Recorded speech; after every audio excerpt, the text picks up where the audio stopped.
বাজাও উপজাতির মানুষরা এক রহস্যময় যাযাবার সম্প্রদায়, যারা রক্ত মাংসের মানুষের মতো হলেও জীবনযাত্রায় একেবারেই ব্যতিক্রমী।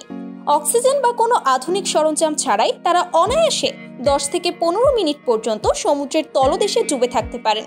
তাদের জীবনযাত্রার মূল ভিত্তি সমুদ্র, যেখানে তারা মাছ শিকার করেন, সেখানেই ঘরবসতি গড়ে তোলেন এবং এমনকি নামাজও আদায় করেন ভাসমান মসজিদে। স্থায়ী কোনো ঠিকানা বা নাগরিক অধিকার নেই তাদের, ফলে নিজেদের কোনো দেশের বাসিন্দা বলেও তারা ভাবেন না। সময়ের হিসাব তাদের কাছে ততটা গুরুত্বপূর্ণ নয়, বরং জীবন কাটে সাগরের নিয়মে। প্রশান্ত ও ভারত মহাসাগরের উপকূলবর্তী অঞ্চলে, বিশেষ করে ফিলিপাইন, মালয়েশিয়া ও ইন্দোনেশিয়ার আশেপাশে বাজাও জনগোষ্ঠীর বেশিরভাগের বসবাস।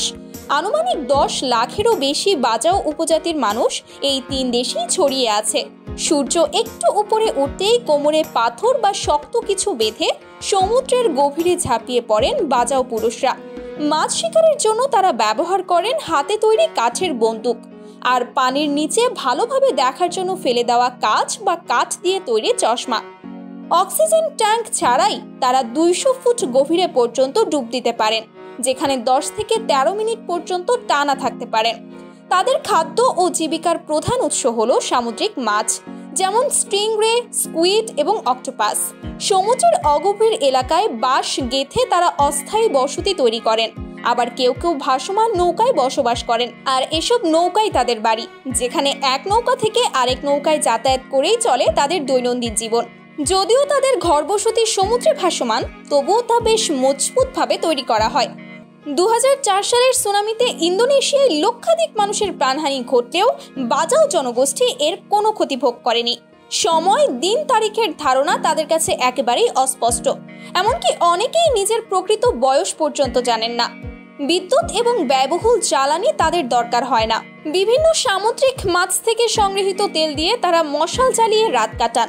প্রয়োজনীয় পোশাক ও অন্যান্য সরঞ্জাম তারা উপকূলীয় জনগোষ্ঠীর কাছ থেকে বিনিময় করে নেন, বদলে দেয় সমুদ্র থেকে ধরা মাছ। বাজাওদের সংস্কৃতির অন্যতম অদ্ভুত দিক হলো ছোটবেলায় ইচ্ছাকৃতভাবে শিশুদের কানের পর্দা ফাটিয়ে দেওয়া হয়, যাতে বড় হয়ে তারা সহজেই পানির নিচে দীর্ঘক্ষণ ডুবে থাকতে পারে। শৈশব থেকেই বাজাও শিশুরা সাঁতার শেখার পাশাপাশি সমুদ্রের নিচে খেলাধুলা শুরু করে। তবে আধুনিক গবেষণায় উঠে এসেছে বাজাওদের জীবনযাত্রা এবং তাদের মাছ ধরার পদ্ধতির কারণে সমুদ্রের প্রবাল প্রাচীর দূষিত হচ্ছে, যা সামুদ্রিক জীব বৈচিত্র্যের জন্য হুমকি।